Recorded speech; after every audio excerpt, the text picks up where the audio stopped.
Now, Dave, Kate and baby Mitchell Jeffries became the poster family for Australians stranded overseas during the pandemic. Their ordeal began in March when, after going to Canada to spend time with their mum who was battling cancer, their initial flight home was cancelled. Well, more cancellations followed, almost monthly, the young family spending around $40,000 in their effort to get home. They even spoke at a Senate estimates hearing via Zoom and brought Senator Christina Keneally to tears.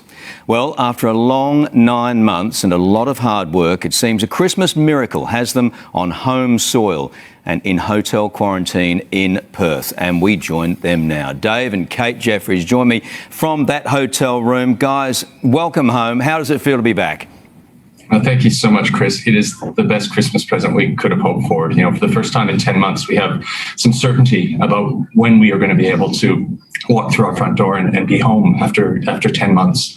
And that is we're going to be walking through our door on January 3rd.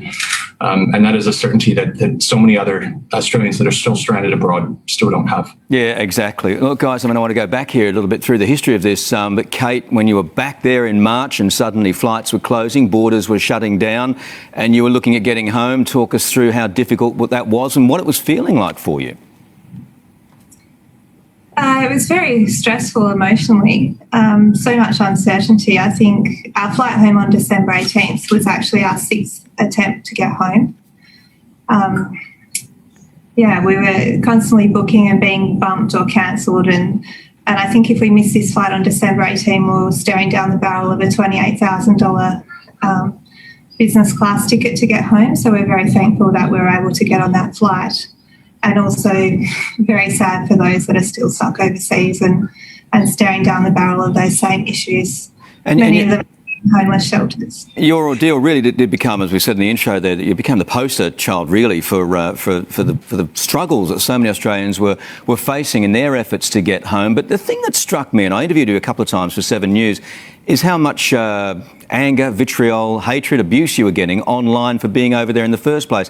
Let's clear that up. You were over there to see your mother who was suffering from cancer. You were trying your hardest to get back at every single stop of the way. How difficult was it to deal with people who showed you absolutely no sympathy at all? Look, I mean, you get people on social media that are just going to be evil. Where we really got frustrated was the people that were parroting the same sentiments that were being told to them by the Prime Minister or by the Premier of New South Wales or even the Premier of our own state in Western Australia, that we've all had plenty of time to get home. And that is a lie. The other issue, there's two other issues. The second one being that the Prime Minister stood up and said that there's a queue. New Zealand has a queue. Taiwan has a queue. But Australia does not have a queue. There is no orderly system. There's no federal oversight. There's no queue that people can join. The third thing is that we want a free ride home, and that is absolutely not the case. People are trying to book very expensive tickets after being stranded for months overseas. We're not wanting a free ride. We just want to be able to hop on that seat and get home. You're showing pictures just now of us. That was taxiing down the runway. We were there were only 3 of us in that cabin, myself, Kate, and Mitchell. The plane could hold 333 people. There were 50 aboard due to those caps. At one point, there was over 150 people booked on this plane, and only 50 flew. That means over 100 people had their Christmas hopes dashed. And from the government's point of view, state and federal, they're saying, well, they have to put those caps in because they've only got limited numbers of hotel rooms back in quarantine. Dave, what needs to change? Do you buy that line, or do you think governments can do more to get these thousands of stranded Aussies back?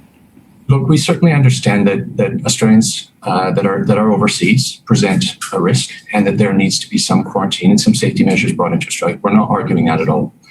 What we are arguing is that it should be very clear, and it should have been very clear for the last 10 months, that hotel quarantine is not up to the task of bringing stranded Australians home. We need to look to our neighbours. We need to look at New Zealand with an orderly queue system so that people can have certainty about what flight they're going to get on. That it removes the impetus for airlines to be able to start charging over $21,000 per flight to get home from the UK at the moment. We look at Taiwan, where they've incorporated a range of different options, quarantine options, including home quarantine with a tracking band. there's so many options that have been put forward, even in both the state as well as the federal hotel quarantine inquiry.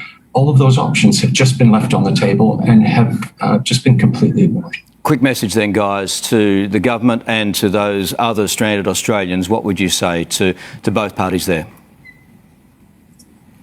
We need the Morrison government to stop shirking its responsibility over to the states and implement a federal plan to bring stranded Australians home, take control of borders and quarantine, stop finding the political will to bring in international students and unskilled labour, and start prioritising Australian taxpaying citizens to bring them home.